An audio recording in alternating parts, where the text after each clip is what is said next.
Haleluya, puji Tuhan, salam sejahtera bagi kita semua keluarga GPDI El Shaddai Magelang dan semua yang menyaksikan Renungan 79 pada pagi hari ini. Saya percaya kita semua diberkati oleh Tuhan, kita semua disertai oleh Tuhan. Salam revival, berubah, berkarya, dan menjadi berkat. Biar kiranya kita terus mengimani hal ini, kita terus diubahkan oleh Tuhan. Kehidupan kita pakai untuk berkarya dan memuliakan nama Tuhan.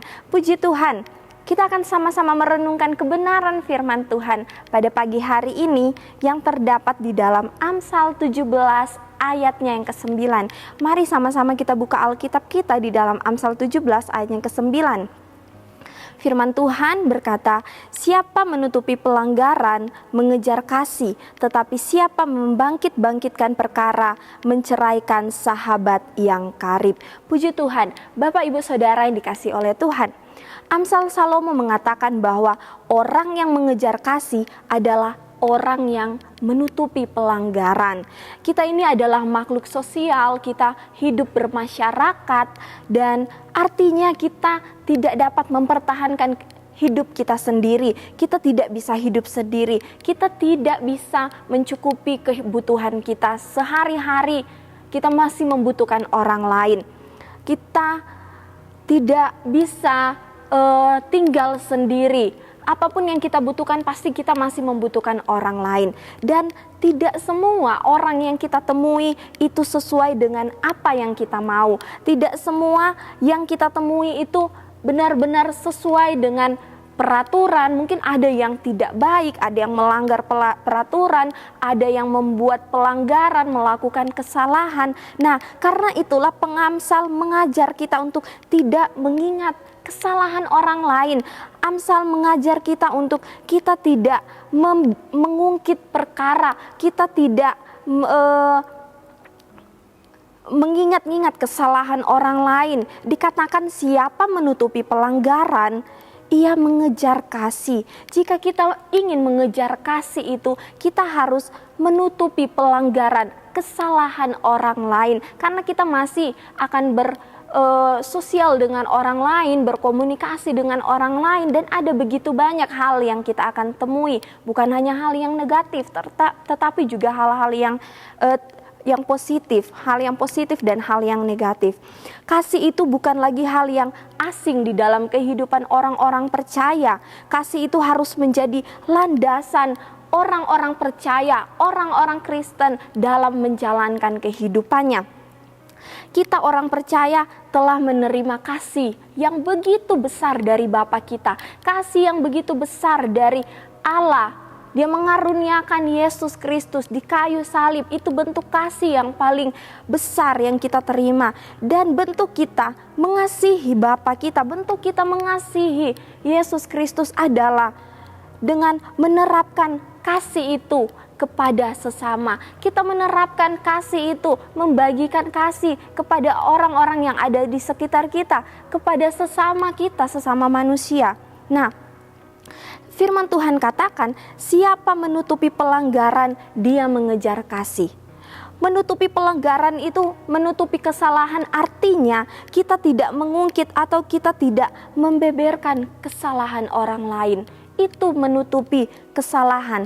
Berbeda ya Bapak Ibu dengan kita menutupi pelanggaran orang. Menutupi kesalahan, menutupi pelanggaran itu berbeda dengan kita menutupi pelanggaran orang lain. Kalau tadi saya katakan bahwa menutupi pelanggaran itu artinya kita tidak membeberkan, kita tidak mengungkit-ungkit kesalahan orang lain, tetapi dengan menutupi kesalahan artinya tidak mau mengakui kalau kesalahan itu adalah sebuah kesalahan. Tidak mau mengakui bahwa dia telah melakukan kesalahan, merasa benar, membenarkan yang salah. Kita melihat di dalam 1 Korintus 13 ayatnya yang keempat sampai ayat yang kelima, dikatakan kasih itu sabar, kasih itu murah hati, ia tidak cemburu, ia tidak memegahkan diri dan tidak sombong, ia tidak melakukan yang tidak sopan dan tidak mencari keuntungan diri sendiri, ia tidak pemarah dan tidak menyimpan kesalahan orang lain. Firman Tuhan katakan kasih itu dia tidak melakukan yang tidak sopan. Apa yang tidak sopan? Yaitu membeberkan kesalahan orang lain, menceritakan kesalahan orang lain, mengungkit-ungkit kesalahan orang lain. Firman Tuhan katakan kasih itu tidak mencari keuntungan diri sendiri. Kasih itu tidak menyimpan kesalahan orang lain. Karena itu firman Tuhan katakan orang yang mengejar kasih itu tidak membangkit-bangkitkan perkara. Kenapa? Kalau kita mengungkit kesalahan, pelanggaran orang lain, firman Tuhan katakan itu dapat menceraikan hubungan. Sekalipun sahabat yang karib sekalipun, itu tidak akan menjadi hubungan yang baik di kemudian hari. Mengejar kasih yaitu menutupi pelanggaran. Bagaimana caranya kita menutupi pelanggaran? Saya mengambil poin yang pertama adalah tenang. Pikiran dan hati yang tenang membuat kita dapat mengambil sebuah keputusan. Pikiran dan hati yang tenang dapat membuat kita mengambil sebuah tindakan. Kita dapat berpikir dengan baik untuk apa yang harus kita lakukan. Menutupi pelanggaran, menutupi kesalahan orang itu bukan sebuah hal yang mudah. Karena itu dibutuhkan ketenangan. Oleh sebab itu kita butuh ketenangan karena manusia itu cenderung melakukan hal-hal yang negatif ketika dia mengalami perlakuan yang tidak sesuai dengan yang tidak sesuai dengan apa yang dia harapkan. Jadi dengan tenang kita dapat bersikap dengan benar. Dengan tenang kita dapat bersikap dengan benar. Amsal 14 ayat yang ke-30 firman Tuhan berkata, hati yang tenang menyegarkan tubuh, tetapi iri hati membusukkan tulang. Di dalam Amsal 29 ayat yang ke-9, jika orang bijak berperkara dengan orang bodoh ini mengamuk dan tertawa sehingga tak ada ketenangan. Ketika kita menghadapi hal-hal yang demikian, kita harus tenang agar kita dapat bersikap dengan benar. Firman Tuhan berkata bahwa ketika kita berperkara dengan orang bodoh itu tidak dapat tenang. Dia mengamuk, dia tertawa, dia tidak dapat mengambil sikap yang baik. Bahkan di dalam 1 Petrus pasal 4 ayatnya yang ke-7 dikatakan bahwa kuasailah dirimu, jadilah tenang agar kamu dapat berdoa. Yang kedua, bagaimana cara kita menutupi pelanggaran? Yaitu memiliki kerendahan hati. Bapak, Ibu, Saudara yang dikasihi oleh Tuhan, pada dasarnya semua orang itu adalah baik. Tidak ada orang yang diciptakan Tuhan dengan sebuah kejahatan. Namun ketika seseorang melakukan hal yang tidak baik, ketika seseorang melakukan pelanggaran atau membuat kejahatan, itu artinya dia sedang memilih sesuatu yang tidak baik di dalam kehidupannya. Kita pandang itu sebagai kekurangan orang lain dan disitulah kita belajar untuk menerima kekurangan orang lain. Di dalam Mazmur 149 ayat yang keempat, firman Tuhan berkata Tuhan itu berkenan dan memahkotai orang-orang yang rendah hati dengan keselamatan. Ketika kita diperhadapkan dengan orang-orang yang demikian, milikilah sikap rendah hati. Ketika kita memiliki sikap yang rendah hati, membuat kita dapat menerima kekurangan orang lain, membuat kita dapat melepaskan pengampunan. Ketika kita melepaskan pengampunan, artinya kita tidak mengungkit-ungkit kesalahan orang lain. Kita tidak membangkit-bangkitkan perkara sehingga dapat menceraikan hubungan-hubungan yang baik.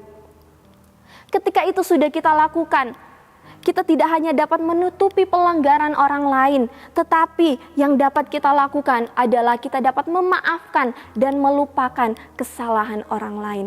Poin yang ketiga yaitu melupakan, memaafkan dan melupakan kesalahan orang lain. Di dalam ayat pokok kita yang tadi di dalam Amsal 17 ayat yang ke-9, di dalam terjemahan firman Allah yang hidup, dikatakan kasih melupakan kesalahan, membangkit-bangkitkan kesalahan, memutuskan persahabatan yang paling karib sekalipun.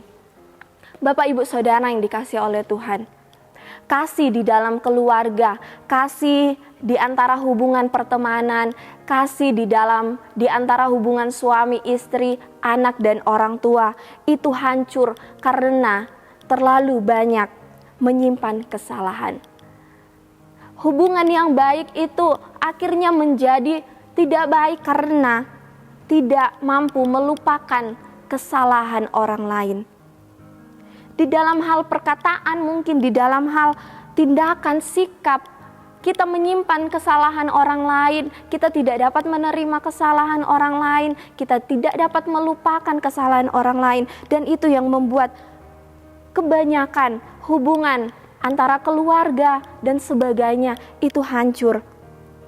Allah mau kita terus hidup di dalam kasih, menutupi pelanggaran orang lain, melupakan kesalahan orang lain, belajar menerima kekurangan dan kelebihan orang lain. Firman Tuhan katakan di dalam terjemahan firman Allah yang hidup, kasih melupakan kesalahan, membangkit-bangkitkan kesalahan itu, memutuskan persahabatan yang paling karib sekalipun. Karena itu di dalam 1 Korintus 17 ayatnya yang ke-7 sampai ayat yang ke-8 firman Tuhan berkata, kasih itu menutupi segala sesuatu. Dia sabar menanggung segala sesuatu. Bahkan di ayat yang ke-8 dikatakan, nubuat akan berakhir, bahasa roh akan berhenti, pengetahuan akan lenyap, tapi kasih itu tidak berkesudahan. Orang-orang yang ingin mengejar kasih harus sabar menanggung sesuatu. Harus menutupi segala sesuatu, karena segala sesuatu akan lenyap, firman Tuhan katakan, tetapi kasih itu tidak pernah berkesudahan. Karena itu teruslah mengejar kasih dan bawalah kasih itu dalam hidupmu, sebab kasih itu tidak pernah berkesudahan di dalam kehidupan kita. Amin, kebenaran firman Tuhan. Terima kasih untuk Bapak Ibu dan semua yang dengan setia mengikuti Renungan 79. Kiranya dapat menjadi berkat bagi kita semua. Bapak Ibu saudara-saudari yang ingin didoakan untuk pokok-pokok doa tertentu, yang ingin menceritakan kesaksian, baik mujizat kesembuhan, pemulihan, masalah keluarga dan lain-lain, dapat disalurkan melalui chat WhatsApp di nomor 081327420088. Puji Tuhan, kita akan sama-sama berdoa. Mari kita tundukkan kepala dan kita berdoa. Terima kasih banyak Bapa yang baik. Kami bersyukur lagi untuk kebenaran firman-Mu pada saat ini. Engkau mengajarkan kami bagaimana kami harus terus mengejar kasih itu Tuhan. Bagaimana kami harus melupakan setiap pelanggaran-pelanggaran orang di dalam kehidupan kami. Kami tidak mau mengingat dan mengungkit-ungkit kesalahan orang lain. Tetapi Engkau mengajarkan kami bagaimana kami harus melepaskan pengampunan. Bagaimana kami harus menutupi pelanggaran orang lain. Terima kasih Tuhan, Engkau terus memberkati keluarga GPD El Shaddai Magelang, dan bagi setiap pribadi yang mengikuti Renungan 79 pada saat ini, biar kiranya berkat Tuhan, penyertaan Tuhan akan terus menyertai kehidupan kami. Terima kasih Tuhan Yesus yang baik. Akhirnya hendaklah kami kuat di dalam Tuhan, di dalam kekuatan kuasa-Nya. Di dalam nama Tuhan Yesus Kristus, haleluya, amin.